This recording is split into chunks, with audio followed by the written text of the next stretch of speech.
দুজনের হেলমেট আছে, আমি কিন্তু চেক করব। শুভেচ্ছা বিনিময় করা আর তাদের থাকার অবস্থাটা জানার জন্য, আর একটা হলো খাবারের ইটা দেখার জন্য। তো তাদের এখানে ধরেন যেহেতু ভাড়াটা বিল্ডিং, এই জন্য থাকার অবস্থা তত ভালো না। এই জন্য আমরা চেষ্টা করবো যত তাড়াতাড়ি আমরা নিজস্ব বিল্ডিং এখন নেওয়া যায়। নিজস্ব বিল্ডিং এ নিতে পারলে থাকার এবং খাবার দুটোটার ব্যবস্থা একটু ভালো করে। এই জন্য জনবল কম দেখে যে আমরা একটা লোক দিচ্ছি। হ্যাঁ, আমরা লোক এই থানার 25 জন দেওয়া হয়েছে।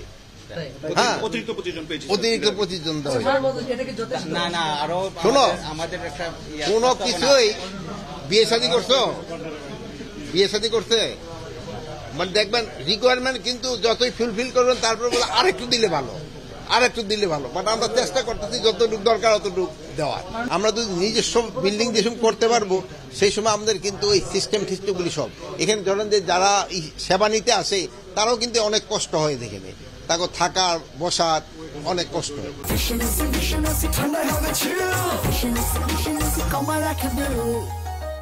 যে আমরা ওই যে জিডি, তারপরে তোমার ওই যে কি বলে মামলা, এগুলি অনলাইনে করে দেওয়া। তারপরে ধরেন যে অনেক সময় ইন্টারোগেশনে করার জন্য একটা কাচের মতো ঘর করে যে অন্যেরও দেখতে পারে। এই জন্য দেখবেন যে জেলখানায় আমি যাচ্ছি, এটার ওখানে আমরা জেলটা আমরা একটা কারেকশন সেন্টার চিন্তা করার ভাবনা করা হচ্ছে। যেমন জেলখানার ভিতরে যে যায়, ধরেন অনেকের 15-20 বছর জেল হয়। এই জেল হওয়ার পরে তাদের ধরেন যে ফ্যামিলিগুলি কিন্তু খুব কষ্টে থাকে।